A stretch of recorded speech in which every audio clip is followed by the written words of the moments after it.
right? And so Carmelo, they're all talking. Carmelo talked, not my favorite player. I don't know him personally, but, whatever. He was a good little fit in Portland. And Westbrook's not my favorite player, but I kind of get it with LeBron. So Carmelo Anthony was sort of talking about, LeBron James called him and said, let's do it. LeBron came to me one time and just said, the time is now. Like, I want you. We got to make this happen. I just felt like for right now, I think this was the best time for us. I mean, most people would say we should have got together years ago or early in our career, but we was in two different lanes. We was in two different paths. We was on two different paths. And, everything come full circle, I'll say. Listen, when you get into the LeBron business, the present is everything and the future is nothing. Most organizations try to balance that. You want to win now, not going to mortgage your future. Think of it like this. Your 401k is all about tomorrow, not about today. You sacrifice today for tomorrow. A day trader is all about today. Nobody cares about tomorrow. And LeBron's the best day trader in league history. That's the business you're in. The opposite of a SEP or a 401k. LeBron's a day trader. Can I make money today? And in the end, I'm going to show you something that's kind of funny.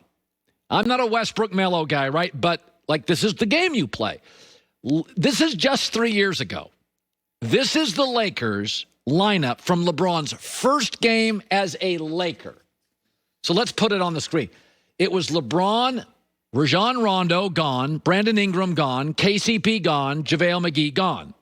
The bench was Kyle Kuzma gone, Josh Hart gone, Lonzo Ball gone, Lance Stevenson gone, Michael Beasley gone. The coach was Luke Walton gone, and the president of basketball ops was Magic Johnson gone. That is business with LeBron. Now, for the record, Pat Riley in Miami got very uncomfortable with this. Now, Cleveland stinks historically, so they are willing to do whatever LeBron wants. But Miami's a great basketball organization. And Pat Riley acknowledged he got uncomfortable with, giving everything away for the moment. But it should be noted that Pat Riley admitted in the last 6 months, if I had my choice of having LeBron now or not, I would give it all up to get LeBron back. So even though Russell Westbrook is an old 33 and Melo's going to be 37, and the Lakers only have one player, a young player who they really like this is the business. Not everybody has to do the 401k. Not everybody's comfortable with being a day trader. But you get into LeBron, it's about winning now. And by the way, he's delivered. He got the Lakers a title, got Cleveland a title, got Miami 2 titles. And next year, although I think they're too old, they'll be good. They'll be relevant. They'll be viable. And depending on Kawhi Leonard's health and the growth of the Suns or Clippers, they may end up again winning the West. I don't think they're going to win the title. Wouldn't be shocked this morning if you told me, who's in the Western Conference Finals? Lakers are one of the teams. I wouldn't be shocked. As long as AD is healthy, I wouldn't be shocked. This is amazing, though. I went back this morning, looked at the entire roster. They're all gone. Isn't that crazy? The coach is gone. No, you're right. This is, I really believe this started in Miami once the aging of that roster started to begin. And then when he went to Cleveland, from that point forward, you were going to have to do what LeBron wanted, but he's delivered. He brought a championship to Cleveland, which we thought was impossible, and now he's in Los Angeles doing the same thing.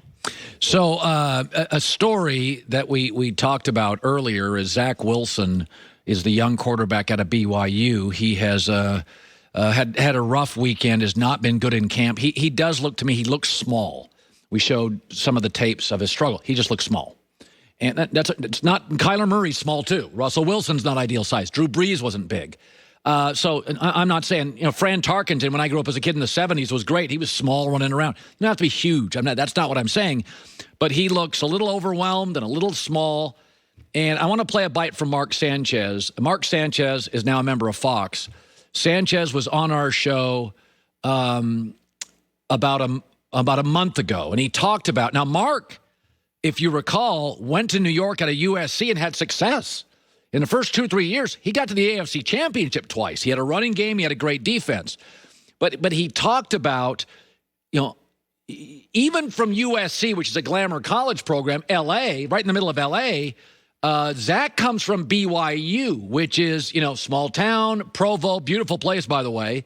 But, Sanchez talked about the challenges of playing for the New York Jets. Every time you go into a press conference, which is, at least twice a week as the quarterback in New York, they got to debrief you on what's out there. So you're just constantly dealing with a sensationalized media market, with a superlative media market, right? It's either best or worst, and there's no middle ground. There's no 8-8 doesn't exist. Like, it doesn't matter. That might as well be 0-16, 0-17, right? The roster isn't nearly as close to where we were my rookie year. All these guys that would make plays to make up for my, insufficiency at the time, my ineptitude at the time. Yeah, it's going to be a struggle here. And the other thing is, one of the crazy things is you can never really guess. I mean, did any of you think, Tom Coughlin will end up beating Belichick and Brady twice in the Super Bowl? I mean, he coached at Boston College. They beat Notre Dame once, I remember, when Notre Dame was like number one. I remember that. But nobody would have guessed cranky old Tom Coughlin would be a great NFL coach. We have no idea on Robert Saleh. So I've said this before about the American sports media. They like stories. And Robert Saleh's story is an awesome one. If you go back and look at his family, it's a great story. He's a handsome guy. He's got a great story. He's in great energy, totally likable. I mean, Robert Saleh is just, you cannot help but root for Robert Saleh. He's good looking. He's got juice. He's got a great story. He's got a great family. We don't know if he can coach.